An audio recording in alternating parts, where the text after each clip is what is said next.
자, 이제 건축법의 특별법인 주택법 들어가겠습니다. 우리 주택법은 주택을 원칙적으로 주택건설사업은 단독주택은 30호 이상, 공동은 30세대 이상, 대지는 10,000제곱미터 이상, 이거를 사업성인 대상이라고 하죠. 이 정도 사업을 할 때는 주택법에 따라 따로 짓는 겁니다. 이 정도가 안 되면 건축법에 따라 짓는 것이고, 그래서 건축법의 특별법인데, 자, 용어부터 이제 할 얘기가 많죠.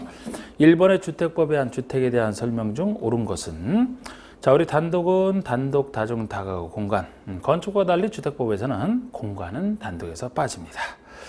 자, 이번에 공동주택 종류는 아파트 연립 다세대 셋만 얘기하죠. 기숙사 빠집니다. 주택법에서 기숙사는 준주택이 들어가죠.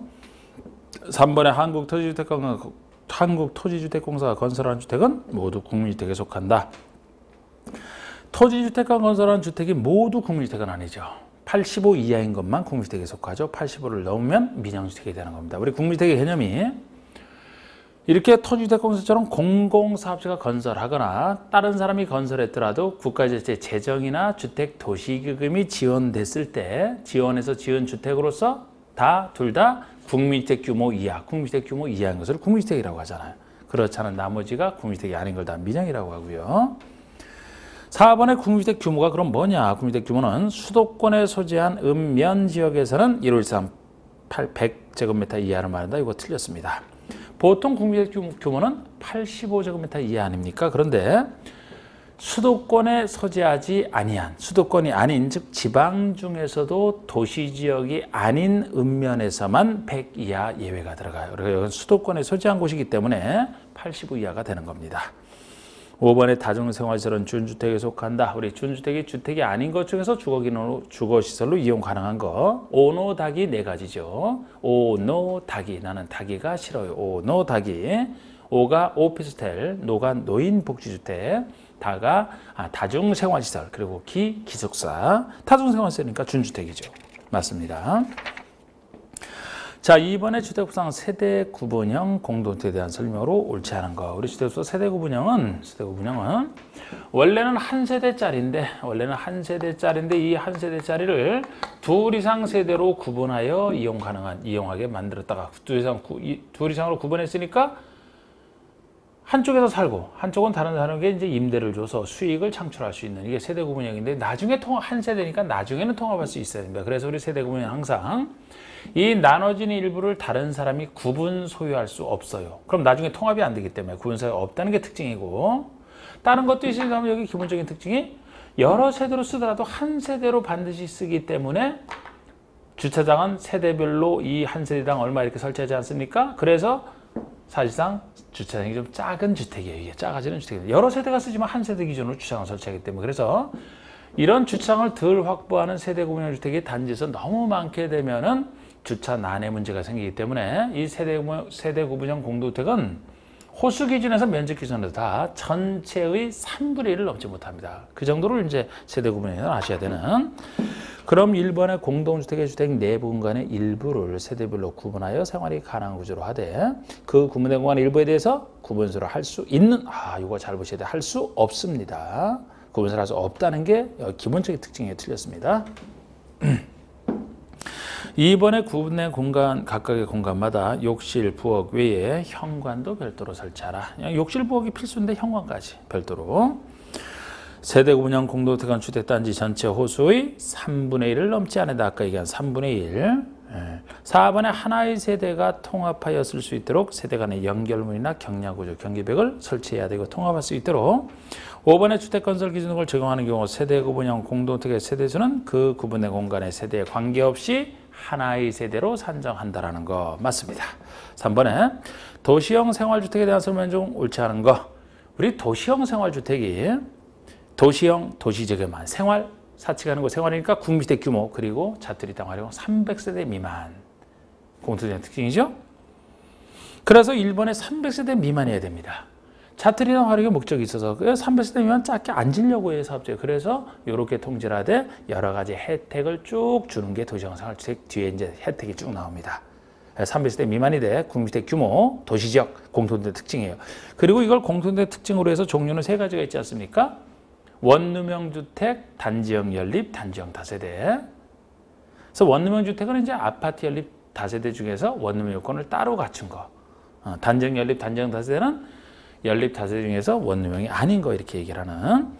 이번에 아파트를 도시형 생활주택으로 건축하려면 전용면적 85 이하까지 가능하다. 이게 틀린 겁니다. 여러분 아파트는요. 원룸 형태로만 지을 수밖에 없어요. 단지형 아파트는 연립 다세대에 없기 때문에 단지형 아파트라는 종류는 없잖아요. 그래서 아파트를 도시형 요건을 갖춰 짓는다면 원룸 형태로만 가능합니다. 그런데 원룸 형태라면 원룸 요건에서는 원룸이 너무 크면 안 되잖아. 50이야 50이야. 원룸에서 제가 이거 할 때 원룸에서 온룸으로 좀 바꿔갖고 50, 온룸 이렇게 한 거 50이야. 그래서 아파트는 원룸으로 가능하기 때문에 85 이하까지 가는 게 아니고 50이 최대죠. 50 이하입니다. 3번의 단지형 연립과 단지형 다세대는 일정한 경우에 주택으로 쓰는 주수를 5층까지 지을 수 있는 혜택. 원래 연립과 다세대는 4계층이 한데 단지형으로 짓게 되면은 둘 다 한 계층 더 져서 주택으로 쓰는 주수를 5층까지 지을 수 있는 혜택을 받아요.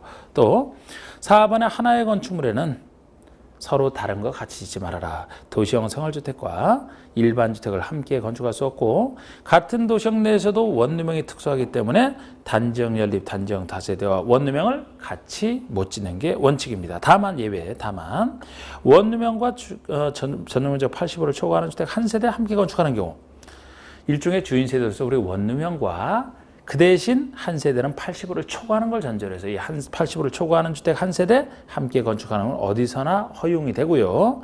준주거나 상업지역에서는 토지 용도를 높일 준주거나 상업지역에서는 원룸형과 도시형 주택 외에 일반 주택을 세대수에 상관없이 함께 건축하는 경우가 예외적으로 허용이 됩니다. 맞고요. 4번의 도시형 상업지역에 대한 설명으로 틀린 것은 했는데 아이고 이거는 기출 문제면 아까 그걸 바탕으로 해서 풀면 되는 거예요. 5번 보세요.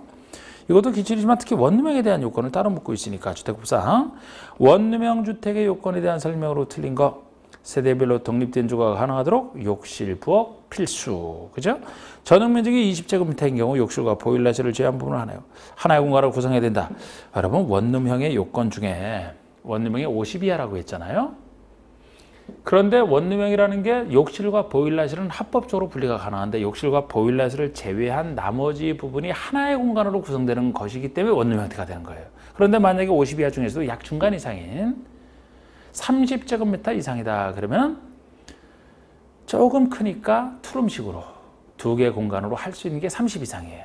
그러니까 30에서도 50까지는 투룸식으로 가능합니다. 30 이하는 하나 형태로만 가능하고요. 그래서 그 얘기입니다. 그래서 2번이 전용면적이 20제곱미터라면 30 이상이 아니죠? 그러니까 욕실과 보일러실을 제외한 부분을 한 개 공간으로 구성해야만 되는 게 맞는 겁니다.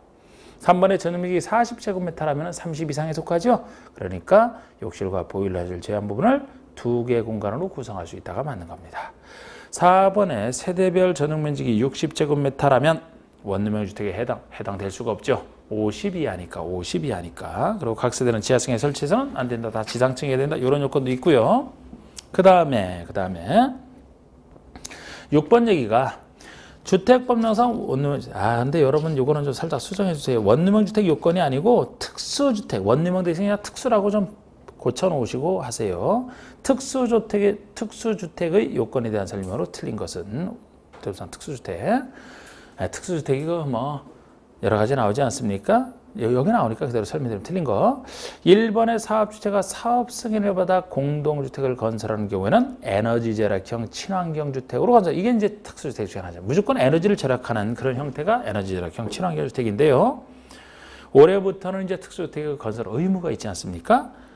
에너지 절약형 친환경 주택으로 건설해야 되는 의무는 사업 승인 대상인 공동주택 건설 시에요. 그럼 보통 공동주택이 이제 30세대 이상부터가 사업 승인 대상 아닙니까? 그럴 때는 에너지 절약형 친환경 주택으로만 건설을 해야 돼요. 맞고요. 이번에 건강하고 쾌적한 실내 환경 조성을 위해서 실내 공기 오염물질 최소화시킬 수 있도록 건설 주택을 건강 친화형 주택이라고 합니다. 건강 친화형. 여기도 친회라고 되어 있네. 건강 친화죠. 건강에 친한 건강 친화형. 그래서 이제 뭐 새집 증후군을 없앤 건강 친화형 주택. 3번의 사업체가 300세대 이상의 공동주택을 건설하는 경우는 친환경 건축자재 사용 등 건강 친화형 주택으로 건설해야 된다. 건강 친화형 주택의 건설 의무는 500세대 이상 공동주택 지을 때, 공동주택 500세대 이상 지을 때 건강 친화형입니다. 아까 에너지 절약형보다는 건강 체력이 좀 더 좋은 거죠. 그러니까 500세대 이상일 때 이게 3번 틀렸고 4번에 장수명이 특수자산은 제일 좋은 거예요. 수명이 긴 아주 환상적인 주택을 얘기합니다. 구조적으로 오랫동안 유지 관리할 수 있는 내구성을 갖추면서 오랫동안 망가지지 않고 오랫동안 쓰다 보면 지겹지 않습니까? 그래서 내부구조를 쉽게 변경할 수 있는 가변성도 갖추면서 오랫동안 쓰다 망가지면 수리하기도 아주 수리 용이성이 뛰어난 이런 좋은 주택이 장수명인데 5번의 사업주체가 1000세대 이상 주택을 공급하고자 할 때는 장수명 주택의 최저 등급인 일반 등급 이상의 등급을 인정받아야 된다. 우리 장수명 주택은 그 등급 인증 제도가 있어요. 최우수, 우수, 일반 등급까지 있는데 이 네 가지가 있는데 그 최소한의 그러니까 1000세대 이상이면 최소한의 장수명 주택의 최저 등급 이상을 인정받아야 된다는 겁니다. 그래서 1번과 3번과 5번 특히 이제 어느 때 이거를 의무적으로 해야 되는지 좀 구별하시는 그래서 3번이 틀린 겁니다. 7번의 주택부산 주택조합에 대한 설명이다. 옳지 않은 거 주택조합. 주택조합의 종류로는 지역, 직장, 리모델링 세 가지가 존재하죠. 주택조합에서 이 세 가지가 존재하는데 리모델링은 리모델링을 하여서 가입하는 것이고 지역과 직장은 내 집 마련해서 가입하는 것이기 때문에 항상 이따 주택조합 파트에 보시면 이 주택조합에서는 지역과 직장에만 적용되는 규정과 리모델링에만 적용되는 규정을 반드시 구별하는 게 필요해요. 그런데 우리가 지역과 직장에만 적용되는 규정은 내 집 마련은 새로운 조합주택을 건설을 해서 공급이 됐을 때 내 집 마련 아닙니까? 건설해서 공급하는 그것과 관련된 것은 지역과 직장에만 적용되는 규정으로 보시면 돼요. 리모델링은 새로 건설해서 공급받는 게 아니거든요. 있는 상태에서 대손, 일부 증축을 통해서 그대로 가져갈 뿐이니까 이렇게 구별하시는.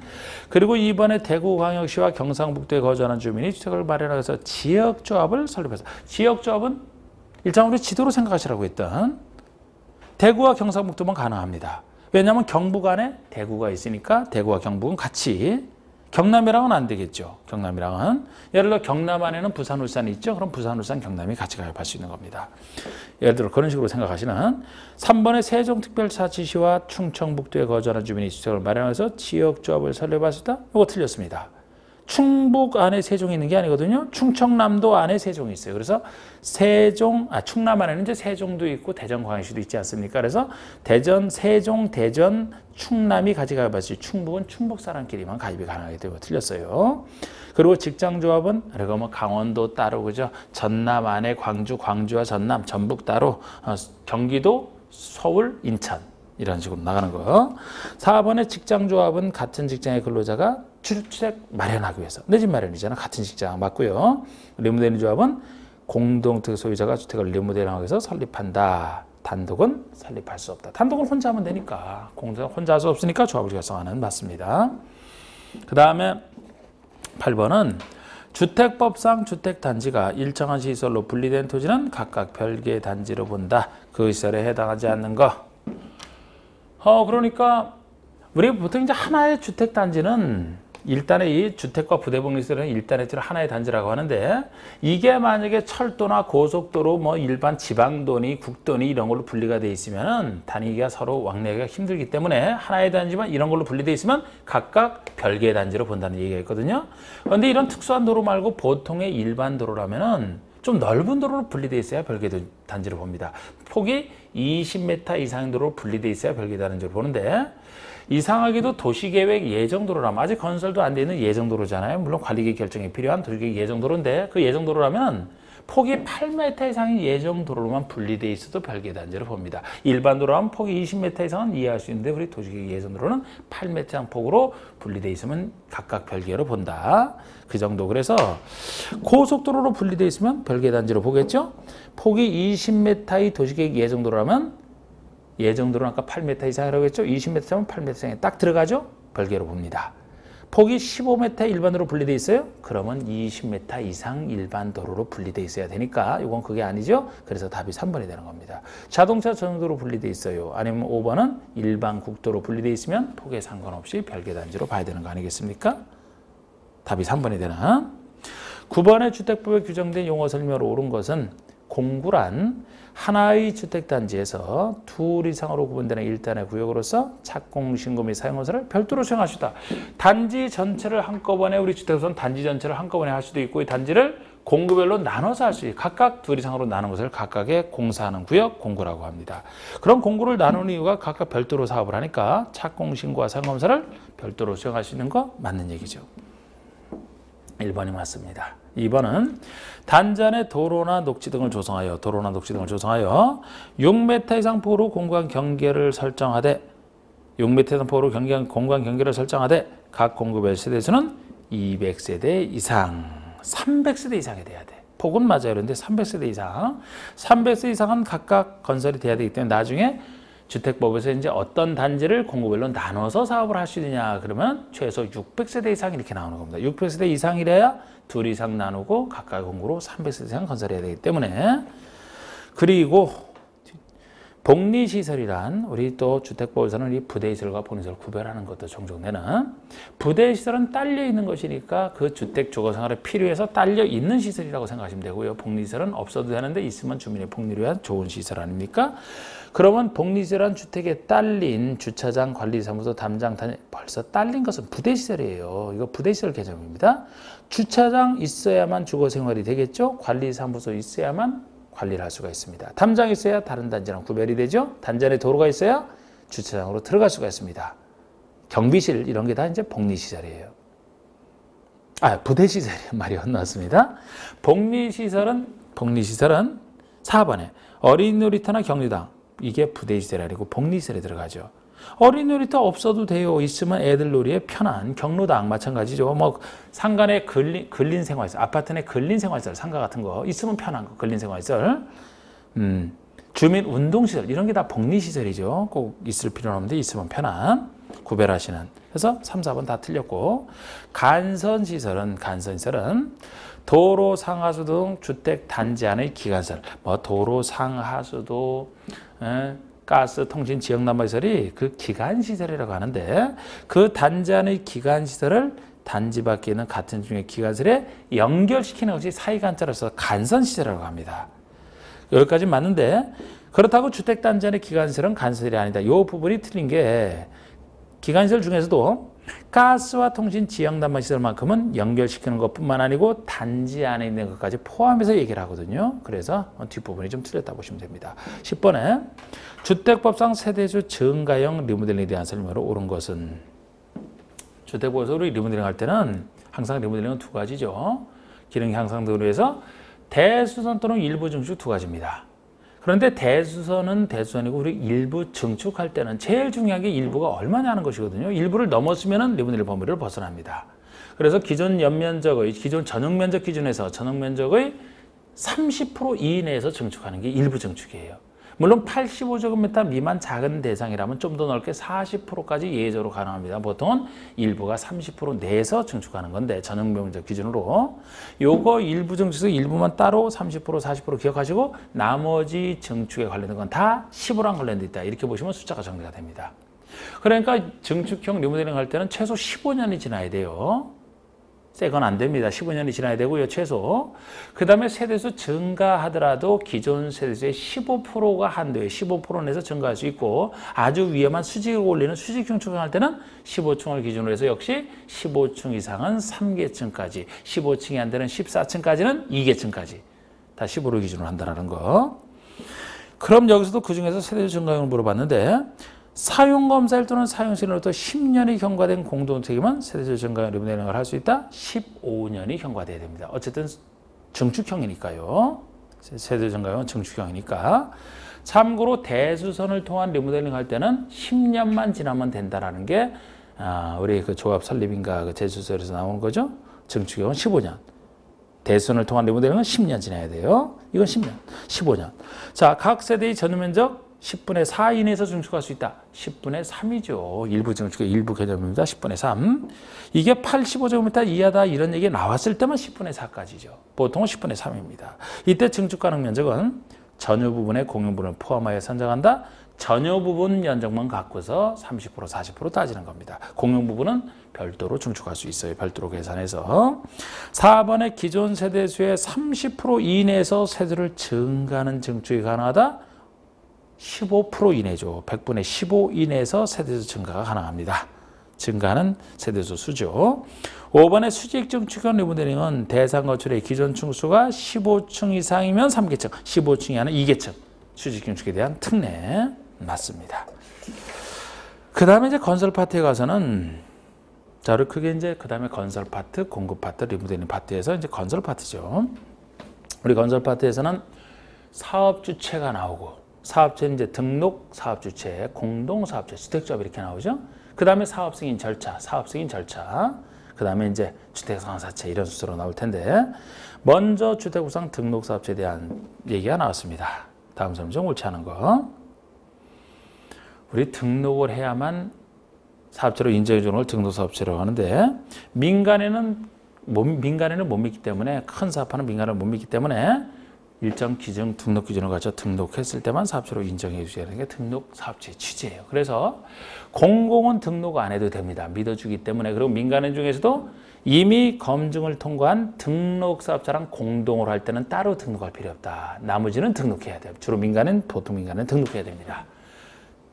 그거 등록하고 구별하는 것이고 물론 등록 기준도 아셔야 되는데 등록 기준은 나중에 사업 승인 대상과 달라요. 이거는 사업체가 되기 위한 등록 사업체 기준인데 이것도 좀 숫자를 일치하면 좋겠습니다만 달라요. 연간 1년 동안에 단독은 20% 이상 지으려고 하는 자, 공동은 20세 이상 지으려고 하는 자, 대지는 만 이상 이럴 때 등록을 해야 됩니다. 나중에 사업을 하기 위해서 사업 승인권을 따는 사업 승인 대상에서는 30% 30세대가 원칙 아닙니까? 좀 불일치가 좀 뭐 다른 개념이긴 하지만 그래도 불일치가 조금 안 좋은 건데 좀 달라요. 구별해 보셔야 됩니다. 등록 대상과 사업 승인 대상은 다릅니다. 자, 1번의 주택법에 따라 일정한 사업을 시행하고자 하는 자는 국장에게 등록해야 돼. 등록은 까다롭게 국장에게 등록하는 거가 까다롭게 합니다. 국장에게. 연간 단독은 20호 이상, 공동은 20세대 이상 주택건설 사업을 하고자 하는 자는 등록해야 된다. 이게 등록 대상이에요. 나중에 사업 승인 대상에서는 사업 1회당 규모니까 연간은 빠지죠. 그건 1년 동안 이 말도 붙으면서 20호, 20세대가 되겠습니다. 물론 3번처럼 연간 도시형 생활주택의 경우에는 도시형은 혜택 주는 게 많다 그랬죠. 일부러 30세대 미만 통제하는 대신에 혜택을 많이 준다. 여기서도 30세대 이상부터 등록을 하면 이게 혜택이 됩니다. 그러면 다른 주택과 달리 다른 공동은 20세대 이상부터 등록을 해야 되지만 도시형은 30세 이상부터 등록하면 되니까 25세대를 짓는다면 등록할 필요 없이 지으면 되잖아요. 이게 이런 게 혜택이죠. 도시형에 대한 혜택. 위 3의 경우 4번의 위 3의 경우 원룸형과 그 밖에서 한 세대를 함께 건축할 때는 원룸형 주택 수만 갖고 30세대를 판단하는 게 아니고 그 원룸형 주택에다가 한 세대 합친 수 전체 수 갖고 판단을 합니다. 이것도 이제 그러니까 도시형 생활에 관련된 게 다 30세대 이상이에요. 그런데 이렇게 합친 수 갖고 계산하는 겁니다. 그래서 틀렸고요. 5번에 연간 만 이상의 대전 사업할 때 등록하라. 그렇습니다. 그 다음에 2번도 주택법상 연간 일정한 사업을 시행하려는 자는 국장에게 등록해야 되는데 다음 중 등록하지 않아도 사업자가 되는 경우로서 옳지 않은 거. 국가지자체 믿어주니까 토지주택공사, 지방공사까지가 공공이죠? 이 사람들은 등록할 필요 없어요. 믿어주니까. 공익법인도 공익법이니까 등록할 필요 없어. 주택조합? 민간이니까 등록해야 되죠. 이 주택조합이나 해설처럼 근로자를 고용하는 자는 민간인이라 만약에 등록사업자랑 공동으로 할 때는 등록하지 않아도 돼요. 공동으로 할 때는 등록사업자에게 맡기기 때문에 따로 등록 안 해도 되지만 지금 여기처럼 그런 얘기 없이 그냥 주택조합이 한다는 얘기는 단독으로 한다는 얘기 아닙니까? 그때는 등록해야 되는 거예요. 등록사업은 공동으로 한다는 말이 붙었을 때만 등록할 필요 없어요. 민간인 중에서는. 잘 구별해 보시고. 그 다음에 3번에 이제 공동사업체가 나왔거든요. 우리 공동사업체는 등록사업자가 아닌 민간인들이 민간 전문가인 등록사업자랑 같이 하는 경우를 얘기합니다. 이것도 여기 나오는 1, 2번과 4번의 차이를 좀 아실 필요가 있고 자, 우리 1번은 토지 소유자가 주택을 건설할 때 전문가인 등록사업자가 공동으로 할 수 있다예요. 해도 되고 안 해도 돼. 자유예요, 자유. 혼자 하고 싶으면 그때는 등록하는 거지. 이 경우 두 사람을 같이 하면 공동사업자로 본다고요. 2번의 주택조합 이 구성원의 주택을 건설할 때도 등록자가 공동으로 할 수 있다. 자유입니다. 그런데 여기서 주택조합은요. 세대수를 증가하지 아니하는 리모델링 조합을 제외한다. 이걸도 당연해. 지금 여기서는 구성원의 주택을 건설할 때, 제가 건설할 때 공동사업으로 하는 것이고 건설을 전제로 하는 것은 지역과 직장에만 적용되는 규정이라고 했죠. 그러니까 리모델링은 새로운 주택 건설을 안 한다니까요. 있는 상태에서 그대로 넓히기 때문에 그 사람이 그대로 가지는 거 아닙니까? 그래서 예외적으로 리모델링은 세대수를 증가하는 부분만 건설 파트이기 때문에 그 경우라면은 공동사업이 가능하지만 보통의 세대수 증가 없는 리모델링은 공동사업지에서는 당연히 빠지는 거예요. 건설 주체가 아니기 때문에. 그래서 리모델링에서도 세대수 증가하는 부분만 건설 사업으로서 사업 승인을 받아야 된다 이렇게 나가지. 그렇지 않은 것은 다 리모델링 허가를 마지막에 받잖아요. 건설 공급 파트가 가는 마지막 리모델링 허가 파트에서. 하여튼 이거 맞고요. 등록자가 공동으로 할 수 있어요. 그리고 3번에 주택조합은 지자체나 토지주택공사, 지방공사와도 같이 할 수 있게 추가적으로 좀 더 넓혀놨고, 그 다음에 4번에 고용자가 근로주택을 건설한다. 사장님이 사원 아파트 지을 때죠. 고용자가 근로주택을 건설할 때는 등록자 공동으로 사업을 시행할 수 있다는 거 해야 된다. 이때는. 이게 1, 2번과 4번의 차이입니다. 왜냐하면 의무적으로 같이 하게 돼서 등록사업자에게 건설사업은 맡기고 본인은 경영에만 충실하라는 뜻이에요. 꼭 맡겨야 됩니다. 이때는 할 때는 그래서 해야 된다요. 그래서 이거 틀렸고, 고용자는 등록사 공동으로 할 때는 등록할 필요가 없다. 그렇죠. 등록사 공동할 때는 등록할 필요 없죠. 4번은 주택법상 토지 소유자 등과 등록사업자가 공동으로 사업을 하고자 하는 경우에 사업 승인을 신청해서 갖춰야 될 요건을 설명한 것이다. 옳지 않은 거. 공동사업할 때는 역할 분담이 있습니다. 공동사업 때 그 중에서 전문가가 등록사업자를 했죠. 그러면 등록사업자가 어려운 시공은 맡아야 돼. 그래서 시공을 등록자가 맡고, 등록자가 아닌 자가 땅에 대한 소유, 땅은 제공해야 됩니다. 그래서 그 역할 분담에 땅은 등록자가 아닌 자가 제공하고, 시공은 전문가인 등록자가 하고, 그리고 나머지 뭐 얘기 있으면 그 정도. 그래서 1번의 대지 소유권은 소유자 등과 등록사업 중에 아무나 확보하고 있으면 되는 게 아니고, 등록자가 아닌 토지 소유자 등, 여기서 토지 소유자 등이 이제 토지 소유자, 주택조합, 고용자를 얘기하죠. 등록자 아닌 자가 확보하고 있어야 됩니다. 그 중에서도 2번에 지역과 직장조합이 지구 단위의 결정에 필요한 사업으로서 등록자가 공동으로 할 때는 95평 소유권 확보예요. 원래 소유권 확보는 100% 소유권을 얘기하는 거 아닙니까? 그런데 조합 중에서도 지역과 직장이 지구 단위의 결정에 필요한 사업을 전제로 해요. 우리 주택 건설할 때 보통은 지구 단위 필요 없습니다. 지구 단위가 필요한 정도의 사업을 하면 상대적으로 큰 사업이라 100% 소유권도 힘들지 않느냐, 95% 소유권 확보로 충분하다는 그런 얘기가 예외 중에 하나로 있고요. 3번에 등록사업자가 주택건설공사의 시공요건을 갖추거나 건설업에 등록을 직접 한 자, 즉 시공요건을 갖추라는 거예요. 우리가 뭐 등록기준이나 시공기준을 별도로 잘 물어보진 않습니다만, 우리 별도로 개인만 놓고 보면은 법인은 그 개인의 반이에요. 법인을 좀 더 우대를 해야 됩니다. 법인 단체이기 때문에. 여러분들 개인이 만약에 등록을 한다면 등록 기준에서 등록할 때는 뭐 6억 원 이상 자본금을 갖춰야 되거든요. 6억 원 이상 평가를 갖춰야 돼. 법인은 반 3억이고요. 그런데 이 등록사업자가 시공 기준 갖출 때는 10억 원을 갖춰야 돼. 개인은 10억 원, 법인은 5억 원입니다. 낸 적은 없지만 그렇게. 하여튼 이렇게 시공 기준을 따로 갖춰야 됩니다. 등록사가 시공을 해야 되기 때문에. 그리고 4번처럼 대지가 저당권 목적이 되어 있으면 저당권 말소해서 깨끗하게 만들라는 얘기고, 5번의 토지 소유자 등과 등록업자 간의 사업 시행의 책임에 대해서 협약이 체결되어 있어야 사업하기 편하지 않겠습니까? 당연한 얘기가 되어 있고요. 그 다음에 5번부터가 나오는 게 이제 조합 얘기죠. 조합 얘기. 조합은 이제 사업체 중에서도 해마다 나오는 거 아닙니까? 그래서 내용도 많은데요. 아까 얘기했듯이 지역과 직장에만 적용되는 건설을 전제로 하는 규정과 그렇지 않은 거 기본적으로 구별하시고, 자, 주택법상 지역과 직장조합 설립에 관한 설명이다. 옳지 않은 거 지역과 직장에 국한돼서 물어보고 있습니다. 둘은 서로 내 집 마련이 서로 비슷하기 때문에.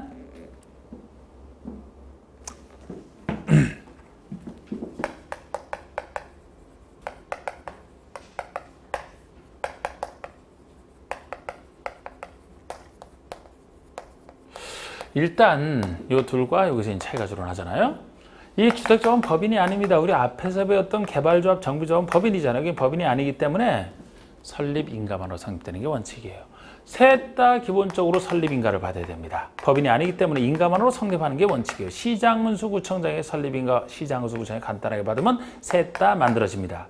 그런데 직장조합에서 특히 직장조합하고 다른 얘기 없으면 설립인가를 받아야 됩니다만 국민주택을 공급받기 위한 직장조합, 본인이 건설하는 게 아니라 국민주택을 단순히 공급받기 위한 직장조합, 요 말이 들어갔을 때만 유일하게 설립, 신고로 간단하게 돼요. 그래서 직장은 다른 얘기 없으면 설립인가, 국민주택을 공급받는다 할 때만 설립신고가 되고 지역과 리모델링은 설립인가만으로 성립되는 건데 이렇게 일단 설립인가 당시에서 좀 이렇게 보시고 그리고 여기에만 적용되는 규정은 이제 건설을 전제로 한 규정이니까 예를 들어 조합 만들 때 설립인가 신청 서류에서도 다른 숫자보다 그 둘의 차이점만 하시면 돼요. 여기에는 80% 이상 토지 사용 승낙서를 제출해야 됩니다. 여기는 조합택을 새로 건설해야 되니까 조합택 지을 땅을 확보를 해야 되거든요. 그래서 80% 이상 토지 사용 승낙서 100은 아니더라도 그 정도로 충분하다. 그 정도도 없으면 아예 인가 안 내줍니다. 그런데 리모델링에서는 여기 아까 뭐 대수서는 10년 지나야 된다, 증축은 15년 지나야 되는 걸 입증하는 서류라든지 그 리모델링 조합 만들 때 동의 요건이 있어요. 단지 전체는 단지 전체의 3분의 2 동별, 과반수, 단지 동만 할 때는 동의 3분의 2 이상 동의. 이런 게 다 들어가야 되지만 토지 사용 승낙서가 여기 있는 게 여긴 없다라는 차이점을 하시면 된다고. 숫자는 잘 안 냈어요. 그 차이점. 왜 여기는 없느냐? 리모델링은 새로운 주택을 건설하지 않는다니까요. 지을 땅을 필요로 하지 않아. 그리고 세대를 증가한다 해도 기존 단지에서 증가할 뿐이지 새로운 땅은 필요 없어요. 그래서 토지 사용 승낙서는 아예 여기 필요 없는 그런 식으로 구별하시고 만들 때도 조합원의 자격도 지역과 직장이 서로 비슷합니다.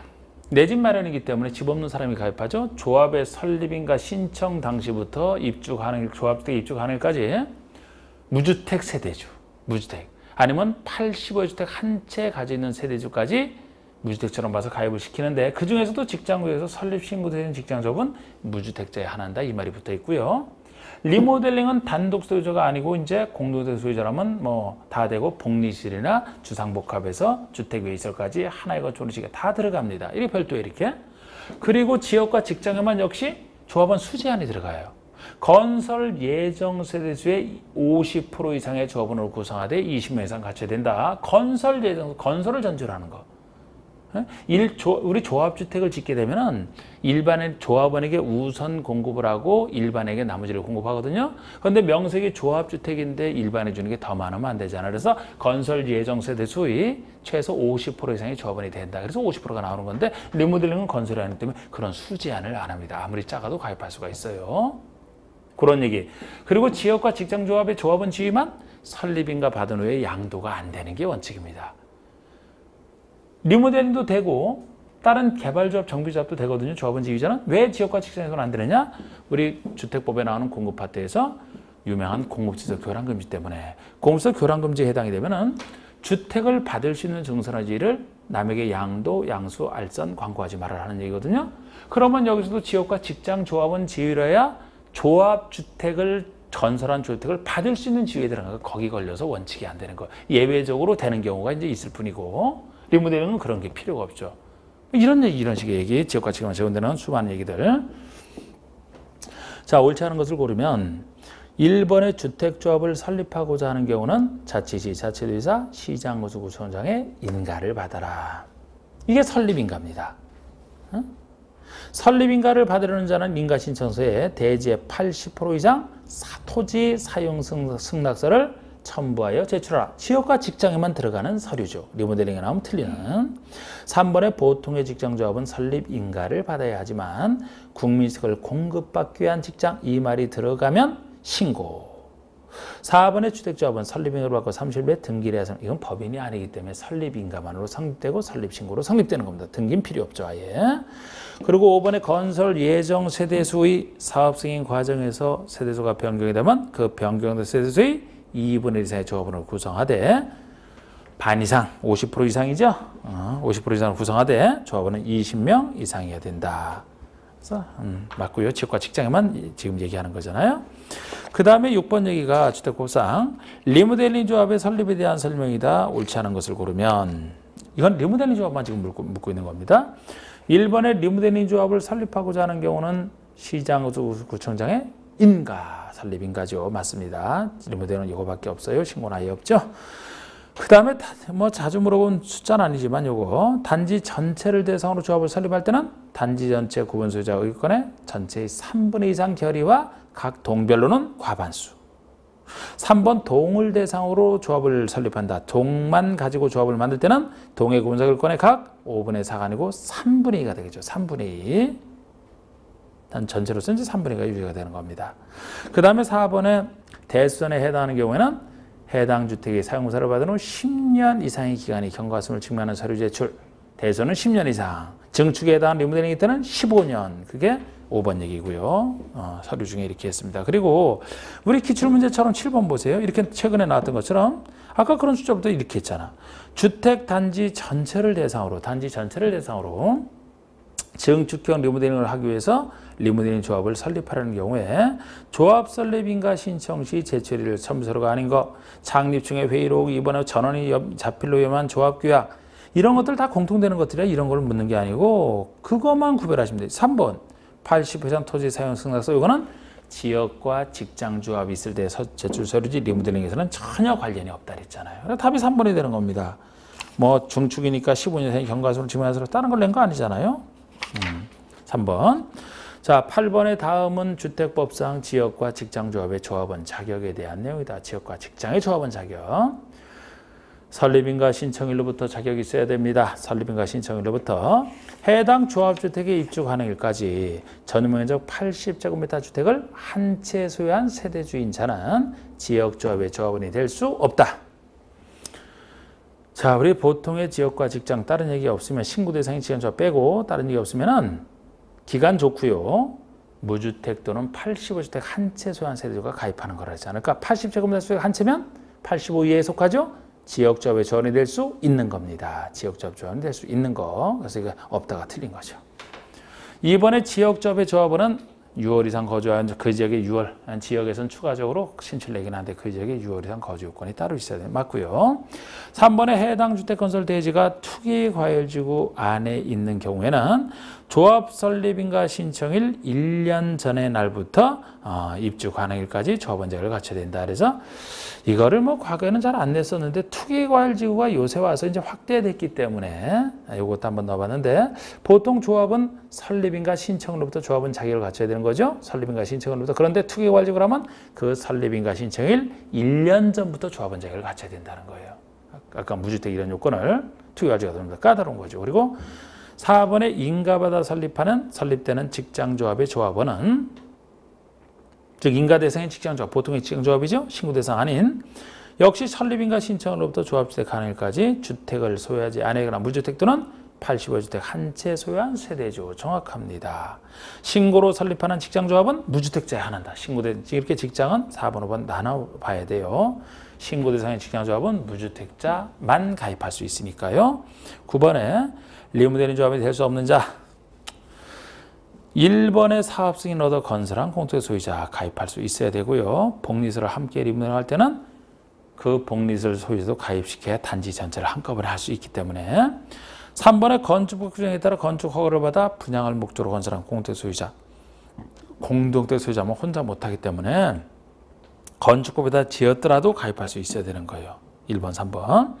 그리고 4번에 건축법 규정에 의해 건축 허가를 받아 분양을 목적으로 건설한 공동택에 있는 건축물 중에서 공동택 외에 있을 소유자. 예를 들어 주상복합으로 지었다면 공동택 외의 상가 소유자도 가입을 시켜야 하나의 건축을 통째로 리모델링을 할 수 있잖아요. 1, 2, 3, 4번 이게 전부입니다. 5번은 왜 안 되느냐? 단독주택 소유자는 혼자 그냥 리모델링 하면 됩니다. 왜 누구랑 같이 합니까? 단독주택 소유자는 가입할 수가 없어요. 그래서 단독주택 소유자는 안 됩니다. 그 다음에 10번 얘기가 주택조합의 조합원의 교체나 신규 가입에 관한 설명이다. 옳지 않은 거. 지역조합이나 직장조합, 리모델링 조합을 제외한 두 조합은 설립인가를 받은 후 조합이 만들어진 이후에는 조합은 교체나 신규 가입 못한다. 이게 바로 지역과 직장에만 적용되는 공급서 교란금 때문에 통지하는 조합원 지위 이전 안 된다라는 원칙이 되겠습니다. 지역과 직장에서만. 리모델링은 언제든지 상관없죠. 그런데 여기서 안 되는 게 원칙이면 이제 예외적으로 되는 경우가 있어. 되는 경우가 변경되는 자의 조합, 먼저 우리 예외적으로 되는 경우가 조합원 추가 무죄 승인을 얻었다라든지 조합원이 사망했으면 상속인의 저절로 갑니다. 사망 시 사망에 비슷한 자격 상실도 있고요.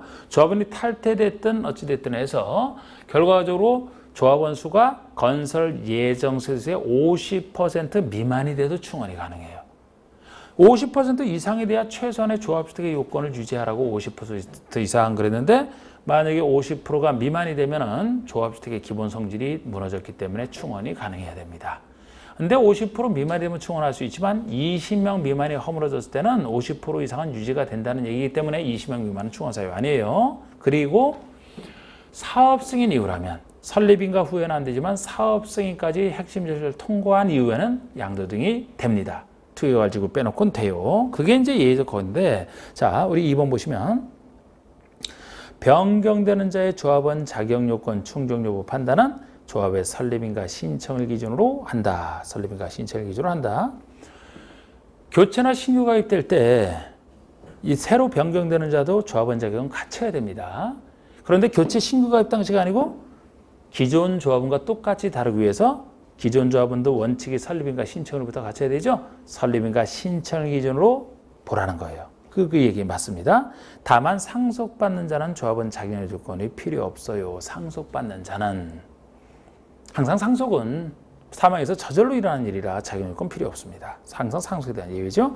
3번에 조합원의 사망, 조합원이 사망했다 그러면 이때는 조합원을 교체나 신규로 가입할 수 있는 사유에 들어가죠. 상속인이 받아야 되니까. 그리고 조합원이 탈퇴한 경우에는 그 탈퇴로 조합원이 20인 미만이 되는 경우에 결혼을 충원하는 범위 안에서 신규로 가입하게 할 수 있다. 이게 예전에는 충원서에 들어갔지만 지금은 안 되는 겁니다.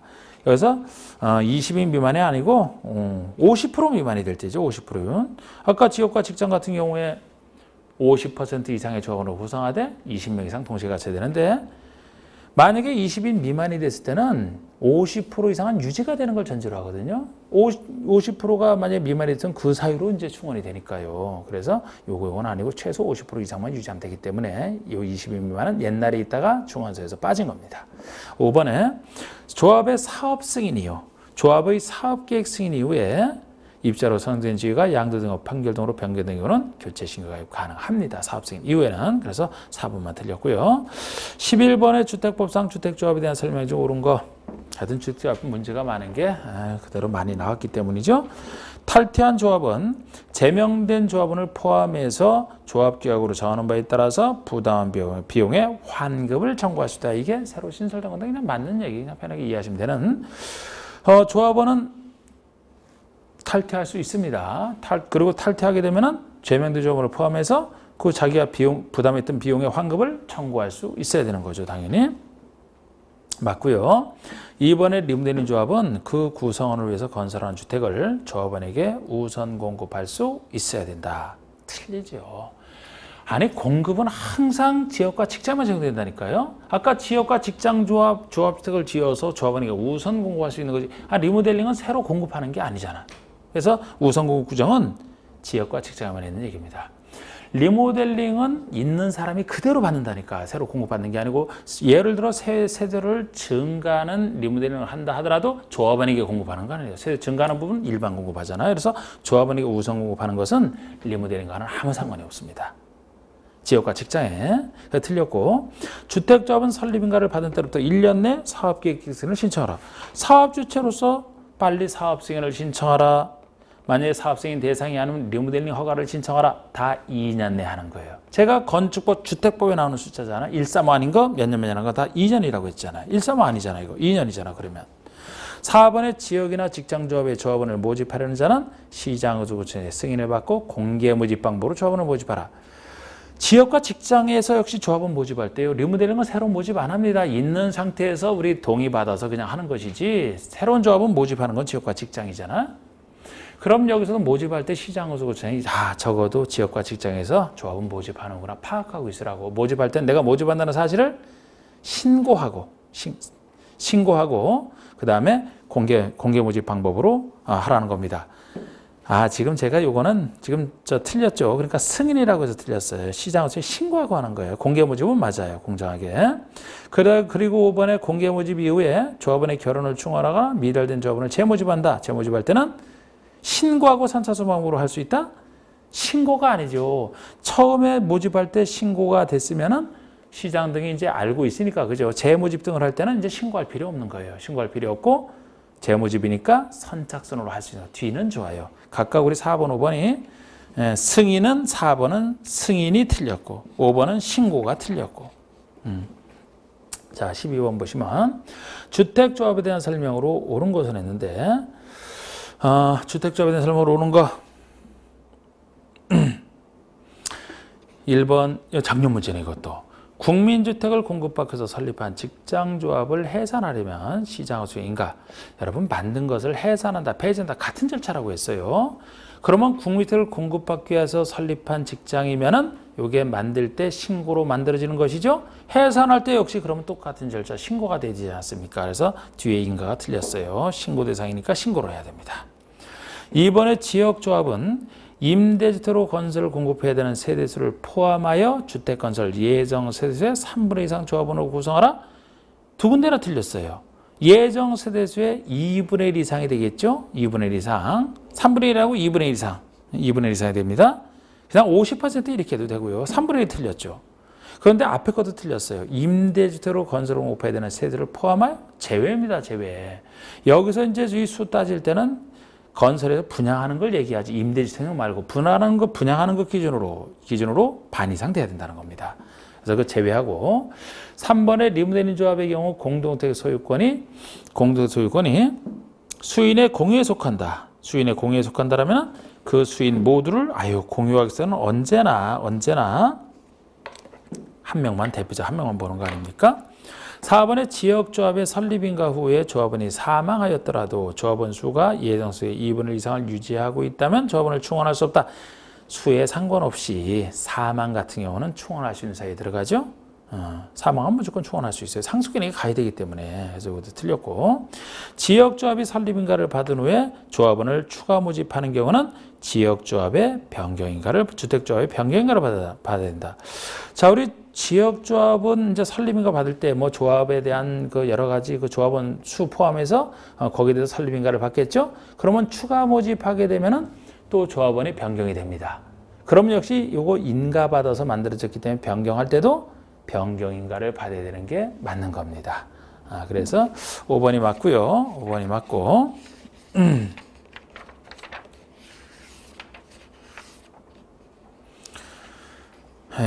일단 오늘은 여기까지만 해야 되겠네요. 사업 승인 절차부터는 다음에 이어서 하겠습니다. 수고하셨습니다.